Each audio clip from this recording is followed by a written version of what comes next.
the R word, recession, which when people hear that, it gives them anxiety, fear, panic, makes people scared because you think of layoffs, companies going down. A couple things that I want to mention regarding that is, the majority of people are very scared of slowdowns in the economy, slowdowns in the markets. However, for the minority of people, recessions, crashes are opportunity to build wealth. You can think of it almost like a Black Friday for investors.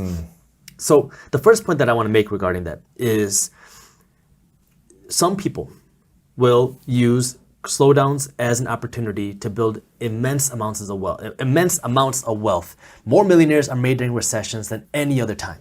How do they do it? So that's the thing. You want to find the opportunity. And the way that you find the opportunity is first to understand how you get there, because history doesn't repeat itself, but it does rhyme. And so what happens is people say, oh, this happened in 2020, so it must happen again. Or this happened in 2008, so this is probably going to happen. Or this happened in 2001.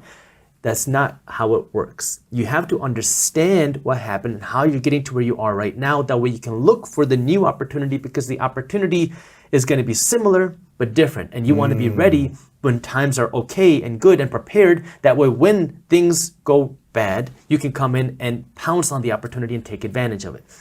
So you got the stock market, which is, looks like record lows. It seems like every week it just keeps going down. You've got the crypto market, which in the NFT space, which just seems like it's going down and down, deeper into a hole.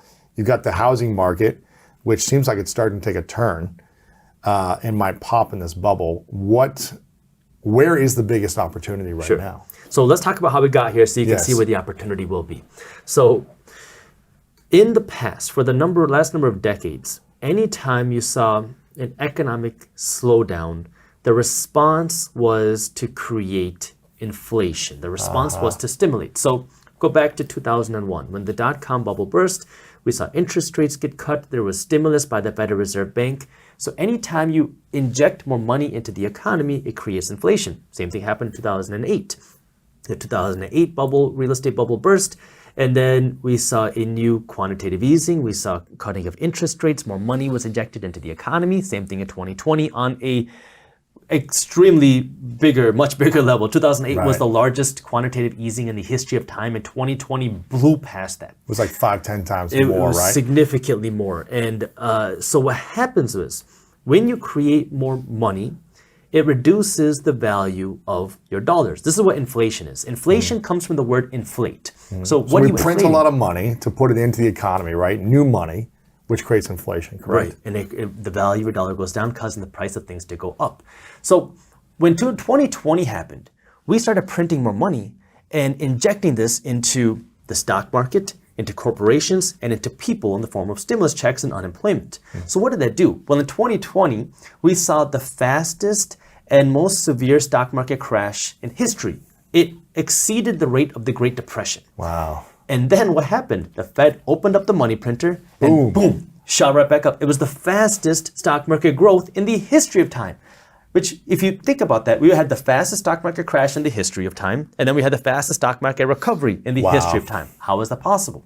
Well, we printed an insane amount of new money.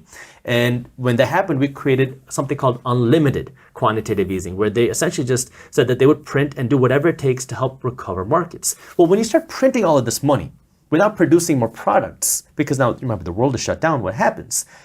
We have people who have money and nothing is being produced. So now if you have money and you can buy stuff, but nothing's being produced, what's going to happen? You start shopping and things get bought, and all of a sudden companies can't keep producing the products that they had before. Now you start to create supply chain issues. So now this started creating supply chain issues, and then this caused the price of things to go up even more, because now companies say, well, I don't have more mugs to sell you, I only have a few, so I'm gonna have to raise the price of these mugs. And now you start to go down this inflationary spiral, because now that people need more money to buy things, they go to their boss and they say, hey, look, I need more money. Right. It's more expensive to survive. Then your boss pays you more money, hopefully, and then your company says, our costs have just gone up. People need more money. So what do we need to do? We need to charge more for our products. Now you charge more for your products, people need more money, it starts to create this spiral. So that was the issue that kind of led us to where we are now. And up until just a few months ago, inflation was supposedly transitory. It was supposedly this temporary thing that would just magically go away. But the interesting thing though, if we go into a little bit of data, I don't want to get too confusing, but the interesting thing though is there's really no clear answer as to how much money was created. We have ideas, but if you look at this thing called M1, which is the amount of money out there, you can go to Google search Fed M1, they have a chart of it.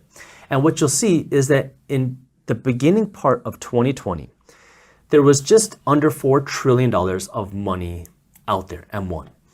And then now, today, there's over $20 trillion out there in M1. Of money, actual dollars.